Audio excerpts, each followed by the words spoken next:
Romanos, capítulo 10, versículo 1. Irmãos, o bom desejo do meu coração e a oração a Deus por Israel é para a sua salvação, porque lhes dou testemunho que tem zelo de Deus, mas não com entendimento. Porquanto, não conhecendo a justiça de Deus e procurando estabelecer a sua própria justiça, não se sujeitaram à justiça de Deus. Porque o fim da lei é Cristo, para a justiça de todo aquele que crê. Ora, Moisés descreve a justiça que é pela lei, dizendo: o homem que fizer estas coisas viverá por elas. Mas a justiça que é pela fé diz assim: não digas em teu coração quem subirá ao céu, isto é, a trazer do alto a Cristo. Ou quem descerá ao abismo, isto é, a tornar a trazer dentre os mortos a Cristo. Mas que diz: a palavra está junto de ti, na tua boca e no teu coração. Esta é a palavra da fé que pregamos. A saber, se com tua boca confessares ao Senhor Jesus e em teu coração creres que Deus o ressuscitou dos mortos, serás salvo. Visto que com o coração se crê para a justiça e com a boca se faz confissão para a salvação. Porque a Escritura diz: todo aquele que nele crer não será confundido. Porquanto não há diferença entre judeu e grego, porque um mesmo é o Senhor de todos, rico para com todos os que o invocam. Porque todo aquele que invocar o nome do Senhor será salvo. Como, pois, invocarão aquele em quem não creram? E como crerão naquele de quem não ouviram? E como ouvirão, se não há quem pregue? E como pregarão, se não forem enviados? Como está escrito: quão formosos os pés dos que anunciam a paz, dos que anunciam coisas boas. Mas nem todos obedecem ao Evangelho. Pois Isaías diz: Senhor, quem creu na nossa pregação? De sorte que a fé é pelo ouvir, e o ouvir pela palavra de Deus. Mas digo: porventura não ouviram? Sim, por certo. Pois a toda a terra saiu a voz deles, e as suas palavras até aos confins do mundo. Mas digo: porventura Israel não o soube? Primeiramente diz Moisés: eu vos meterei em ciúmes com aqueles que não são povo, com gente insensata vos provocarei a ira. E Isaías ousadamente diz: fui achado pelos que não buscavam, fui manifestado aos que por mim não perguntavam. Mas contra Israel diz: todo dia estendi as minhas mãos a um povo rebelde e contradizente. Em 2 Pedro, capítulo 3, o apóstolo Pedro fala que, falando sobre Paulo, que Paulo tinha escrito coisas difíceis de entender, que os indoutos inconstantes torcem, igualmente com as Escrituras. Capítulo passado, nós vimos o apóstolo Paulo trazer a verdade da soberania de Deus em eleger, em escolher um homem para a salvação, em salvar por graça. E agora nós iniciamos esse capítulo 10, Paulo orando por Israel, pela salvação deles. Versículo 1: Irmãos, o bom desejo do meu coração e a oração a Deus por Israel é para sua salvação. Pensando ainda no que Pedro falou, as coisas difíceis de entender, dentre esses dois capítulos aqui, se criaram várias doutrinas. O homem criou várias doutrinas em cima disso, em relação à soberania de Deus, em relação também à responsabilidade do homem. E elas vão a dois extremos. Uma é que se Deus elege, então não precisa pregar o Evangelho. Deus vai fazer tudo. E a outra é que depende todo do homem. O homem vai ter que se esforçar e vai ter que fazer alguma coisa para ser salvo. Mas essas duas verdades, elas são declaradas por Deus, tanto como a soberania de Deus, como a responsabilidade do homem. A gente vê aqui Paulo orando por eles, né? Orando por eles. Porque Deus sabe quem são os eleitos. Nós não sabemos. E Deus se apraz que o homem pregue o Evangelho. Pregar o Evangelho, levar as boas novas, glorifica a Deus. Por que glorifica a Deus? Porque nós estamos anunciando o seu Filho. Nós estamos anunciando o Salvador. Independente se o homem vai receber ou não, isso vai glorificar a Deus. E Deus se apraz, né, que o homem pregue o Evangelho. Lá em Pedro também, Pedro traz que nós somos sacerdotes, né, em dois aspectos. Tanto para nos achegar a Deus, como para levar o Evangelho a outros, né? Então, nós temos essa incumbência, não por obrigação hoje, mas por privilégio de poder levar essa mensagem do Evangelho ao homem que ainda não conhece Deus, né? Ao mundo que ainda está perdido. E Paulo disse aqui orando por Israel. Versículo 2. Porque lhes dou testemunho de que tem zelo de Deus, mas não com entendimento. Então, o apóstolo Paulo, ele era um judeu, ele era israelita, ele sempre foi zeloso por Deus, mesmo antes da sua conversão, e o zelo excessivo dele chegou ao ponto dele perseguir a igreja e matar cristãos. O zelo sem entendimento pelas coisas de Deus é um perigo que se tem hoje, né? Também, na nossa dispensação, nós somos exortados, né? Paulo fala sobre os novos convertidos, né? O não neófito, para não servirem logo que se convertem, né? Porque quando logo a gente se converte, a gente tem muita energia e pouco entendimento. E isso pode ser um tropeço para nós, como foi aqui para os judeus. Eles tinham as verdades, tinham o zelo, mas sem o entendimento, né? Com o entendimento humano, entendimento religioso. E esse zelo, né, sem entendimento, levou ao versículo 3. Porquanto não conhecendo a justiça de Deus e procurando estabelecer a sua própria justiça, não se sujeitaram à justiça de Deus.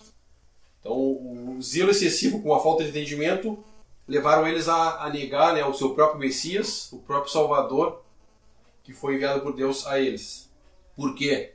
Porque eles estavam estabelecendo a justiça deles por obediência, pela obediência da lei. Eles queriam estabelecer a justiça na base da lei. E Paulo vem falando nessa carta, né, que não é nessa base. Deus justificou o homem. E Paulo traz essa oração em favor de Israel e colocando os princípios, né? Então, justiça é através somente da obra de Cristo, não pela obras da lei. Versículo 4. Porque o fim da lei é Cristo, para a justiça de todo aquele que crê. O fim aqui pode ser traduzido também como objetivo, a finalidade da lei é Cristo. Em Gálatas fala que a lei nos serviu de aio. O objetivo da lei era o homem chegar à conclusão que não era possível cumprir a lei, né? O homem ia ter que se voltar a Deus. E o judeu, né, principalmente, não entendeu isso. Eles insistiram por esse zelo que eles tinham excessivo, né, em cima do que eles já tinham, das verdades que eles já tinham. Como encerra o capítulo 9, né, Cristo foi de tropeço para eles. No versículo 33 do capítulo 9, como está escrito, eis que põe em Sião uma pedra de tropeço, uma rocha de escândalo.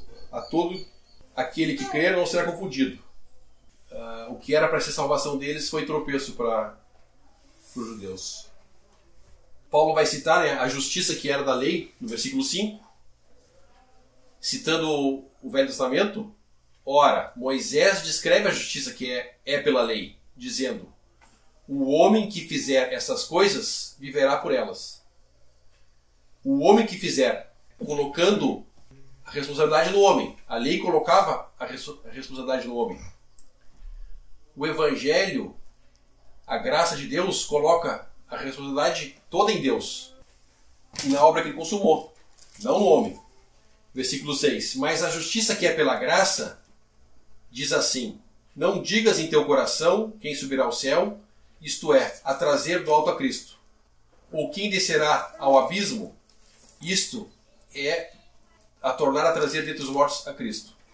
Paulo está citando aqui Deuteronômio 30, que o contexto lá é assim: Deus fala para eles que mesmo quando eles não cumprissem a lei, que eles fossem espalhados por todas as nações, e se eles se voltassem para Deus, Deus ia receber eles de volta. O contexto lá em Deuteronômio 30 é esse. E Paulo está citando isso lá.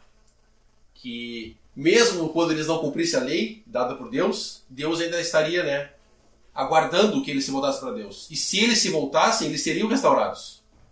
Então Paulo está mostrando que desde lá do Velho Testamento, o princípio de justiça já era por graça. Mesmo eles tendo sido infiéis, Deus ia abençoar eles. Estava escrito lá em Deuteronômio 30. Um princípio, que Paulo está aplicando, tirando lá da lei e aplicando agora na graça. Versículo 6. A justiça que é pela fé. Então, pela fé. Essas duas coisas que estão entre parênteses aqui, no 6 e no 7, isto é, trazer do alto a Cristo e tornar a trazer dentre os mortos a Cristo, isso já aconteceu. O homem não precisa fazer mais nada.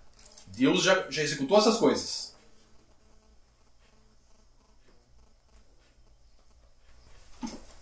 Os 3 próximos versículos vai falar algo acerca da salvação, como algo que parece simples, mas como o irmão citou, Pedro fala que Paulo escreveu coisas complexas, e realmente aqui não é tão simples assim, parece. Vamos ver os 3 versículos, que é o 8, aliás, os 2 versículos, o 8 e o 9, pode ser.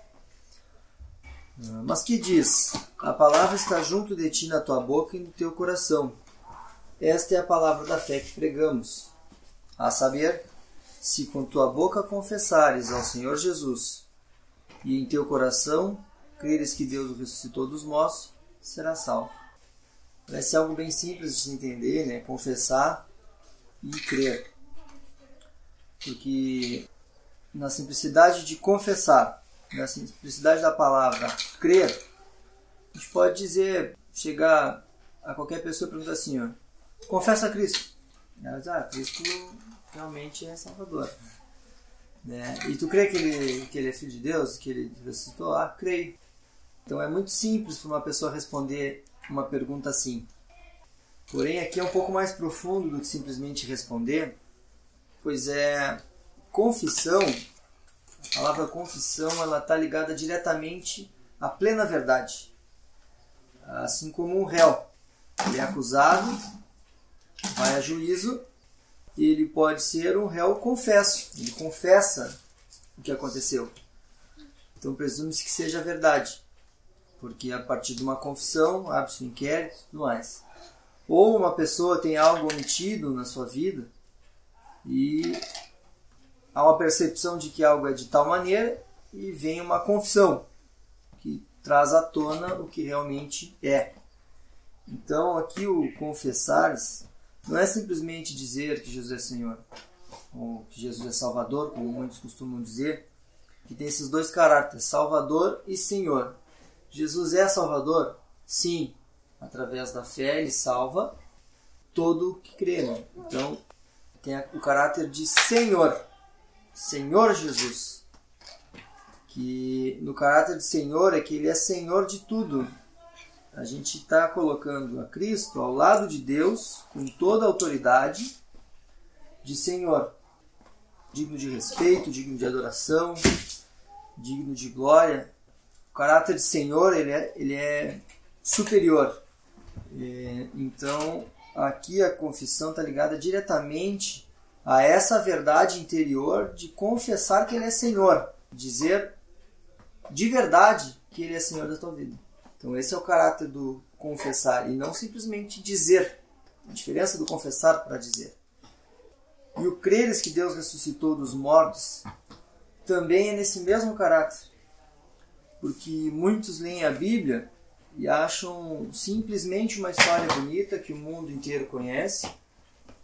Mas realmente, se tu for perguntar assim, Mas Cristo andou sobre as águas. Mas na ciência diz que o mar vermelho era muito salgado, aí a densidade da água, né? Então, há dúvidas quanto ao crer. Mas nós não temos dúvidas no nosso Senhor, e não temos dúvidas que Ele ressuscitou. Então esse crer aqui, ele vai além de simplesmente dizer que acredita. Não é simplesmente acreditar, né? Porque é muito fácil acreditar em qualquer coisa. Mas crer é um ato que vem através da fé. Então é mais profundo do que simplesmente uma leitura superficial desses dois versículos. Então aqui o confessar e o crer, ele está ligado diretamente à pura verdade, na sua essência. Crer e confessar verdadeiramente que Ele é Senhor e o nosso Deus, o Pai, ressuscitou Ele dos mortos e que Ele está vivo e completou aquela obra por nós na cruz. Então, até mesmo porque a vida e morte e ressurreição, principalmente do nosso Senhor, é a essência dessa nossa história. É a essência da nossa fé. A ressurreição do nosso Senhor foi ali que nós triunfamos junto com Ele. Foi ali que é o grande boom do cristianismo, do Evangelho. É ali que começou a nossa história como igreja. Então, essa verdade da ressurreição não é simplesmente algo que é uma história bonita que todo mundo conhece, como o coelhinho da Páscoa, que todo mundo conhece. Não é isso. Mas é ligado ao cristianismo também? Não é. A história de Cristo é algo supremo, é acima da expectativa. Ela é uma história, não simplesmente uma história para ser contada, mas é uma história de fé para a salvação. É mais do que uma história, na verdade. Então, esses dois versículos, eles não são somente o superficial da letra. Ele vai na compreensão do que é realmente a verdade. É bem mais profundo do que isso. Então, quando ele fala que Paulo escreve coisas difíceis de se entender, é verdade, porque muitas vezes a gente tem uma leitura superficial da palavra, um entendimento superficial do que está escrito, mas não tem a compreensão. Assim como ele citou no versículo anterior, que lá na antiguidade eles não tinham o conhecimento. Portanto, não conhecendo a justiça de Deus, procurando estabelecer sua própria justiça, não se sujeitaram à justiça de Deus. Então eles tinham a letra, mas não tinham o conhecimento da justiça. Hoje, em dias atuais, muitos têm o conhecimento da letra também, mas ainda não têm o conhecimento da justiça e dessa verdade da salvação. Então ele completa, né? Visto que com o coração se crê para a justiça e com a boca se faz a confissão para a salvação. Porque o ato é preliminar, né? Primeiro a fé é ativada, né? É você crer no seu coração, que aquele que primeiro confessa com a sua boca está invertendo a ordem das coisas. Porque é muito simples, você, como eu disse no início, pergunta para uma pessoa se ela crê e se ela sabe quem é Cristo, ela vai dizer, mas não vai estar no seu coração aquelas palavras. Aquilo ali vai dizer e daqui a pouco mais esquece e nunca mais toca no assunto. Então aquilo que está circuncidado lá no coração, nem usar essa palavra, mas que está marcado lá no coração, ele está pronto para ser expresso pela boca. O que diz, né, que do coração saem as saídas, né, da vida. Então é nesse caráter que Paulo escreve aqui. Porque a Escritura diz que todo aquele que nele crer não será confundido. E aqui essa questão não será confundido não é... eu vejo tanta gente dizer que conhece o Senhor e que crê no Salvador. É muito fácil de fazer uma lista de pessoas que dizem conhecer o Senhor e crer no Senhor, mas não serão confundidos por Ele mesmo. Esses aqui são os que são por Ele mesmo, não confundidos. De maneira alguma o Senhor vai confundir aqueles que são salvos. Então, um caráter também do cristão salvo. O versículo 8, Paulo está citando ainda, esse versículo 8 está no contexto mais de Deuteronômio 30. E lá está nessa ordem, né? Confessar e crer. E Paulo estabelece a ordem, né, correta aqui no versículo 10, que meu irmão citou. Para nós podermos confessar, tem que ter tido algum exercício no coração primeiro. Não é meramente exterior. A profissão exterior é consequência da mudança interior. Então, versículo 10, visto que com o coração se crê para a justiça e com a boca se faz confissão para a salvação. O princípio também, a gente confessa a Deus, porque não é ao homem. Ao homem pode ser uma coisa exterior apenas. A confissão é para Deus. A gente pode pensar naquele preso lá da cruz. Ele creu no Senhor e ninguém ouviu a confissão dele ali, porque ele estava lá na cruz e todo mundo xingando o Senhor. E ele foi salvo, mas ele confessou o Senhor. Deus recebeu aquela confissão ali. Então a confissão para a salvação, a que é necessária, é confessarmos para Deus. A confissão exterior é consequência da nossa conversão. É importante também, é outro aspecto da confissão. Mas nós podemos pensar no alguém que se converteu e é tímido. Mas eu não falei ainda para ninguém. Mas pode ficar descansada. Se ela creu e confessou a Deus, se reconheceu o pecador e recebeu o seu como Salvador e confessou para Deus, está salva. Está salva. E o não será confundido do versículo 8 pode ser traduzido também como envergonhado. Não será envergonhado. Em que sentido? Porque a Escritura diz, todo aquele que nele crê não será envergonhado. Paulo também fala que um versículo parecido com esse, não envergonhe do Evangelho de Cristo. Não é que ele tinha vergonha de pregar. Não, a questão é que as coisas que aquele que prega o Evangelho fala, ele está falando na base do que Deus falou. E se Deus falou, Deus vai cumprir as coisas. E interessante esse princípio, né? E ele está repetindo agora, aqui no 11, o que ele já tinha falado no 33. Em relação à pedra de tropeço e rocha de escândalo, versículo 33, e todo aquele que crer nela não será confundido. E aqui ele repete, né? Todo aquele que crer nela não será confundido. Então o princípio é por fé, é crer. Não por méritos nossos, obras ou lei. A questão toda que Paulo está trazendo esse assunto, a questão toda é o gentil. Os judeus não aceitavam a introdução dos gentios na bênção. Versículo 12. Porquanto não há diferença entre judeu e grego, porque um mesmo é o Senhor de todos, rico para todos os que invocam. Então, rico para todos os que invocam, independente se é judeu ou se é gentil. Versículo 13, Paulo vai citar Isaías. Está citando os profetas, que eles conheciam. Porque todo aquele que invocar o nome do Senhor será salvo. E agora, como é que o judeu ia dizer que só eles eram escolhidos? Só eles eram o povo de Deus. Né? Isaías falou que todo que invocar o nome do Senhor será salvo. Está inserido aqui todo, não é só o judeu, né? Todo é todos, né? Todo aquele que invocar, independente onde ele estiver. Gentil ou judeu. Invocou o nome do Senhor, vai ser salvo. Então, segue citando os profetas.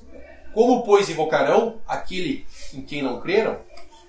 E como crerão naquele de quem não ouviram? E como virão se não há quem pregue? E como pregarão se não forem enviados? Como está escrito, quão formosos os pés que anunciam a paz e os que anunciam as boas novas. Então, Paulo segue citando os profetas.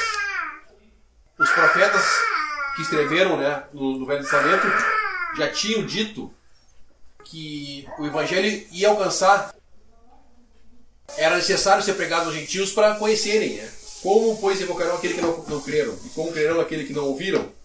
Então, o Evangelho ia ser anunciado. Para um judeu que conhece as Escrituras, não tem como negar que Deus menciona os gentios nas profecias no Velho Testamento. Que era o ponto crítico, né? Deles condenarem Paulo e não receberem o testemunho de Paulo por causa disso.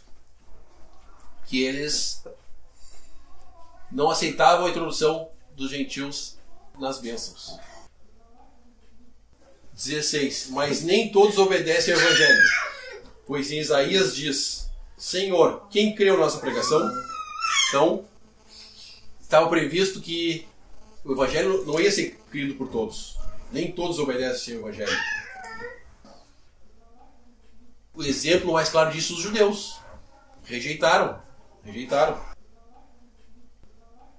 Falando aqui de Evangelho, Paulo cita em Coríntios, 15, versículos 1 ao versículo 8, ele faz uma introdução do que é esse Evangelho. Também vos notifico, irmãos, o Evangelho que já vos tenho anunciado, o qual também recebestes e no qual também permaneceis, pelo qual também sois salvos, se o retiverdes, tal como vos tenho anunciado, se não é que credes em vão. Porque primeiramente vos entreguei o que também recebi, que Cristo morreu por nossos pecados, segundo as Escrituras, que foi sepultado e que ressuscitou ao terceiro dia, segundo as Escrituras, que foi visto por Cefas e depois pelos 12. Também foi visto uma vez por mais de 500 irmãos, dos quais vive ainda maior parte, mas alguns já dormem também.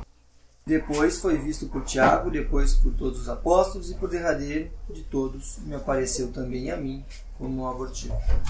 Então, essa verdade que é pregada, e que Paulo tem voltado aqui nessa questão, falado do Evangelho, e que é justamente o Evangelho no qual temos a fé, através dele somos salvos. Então, o contexto do 10 aqui também está falando desse Evangelho.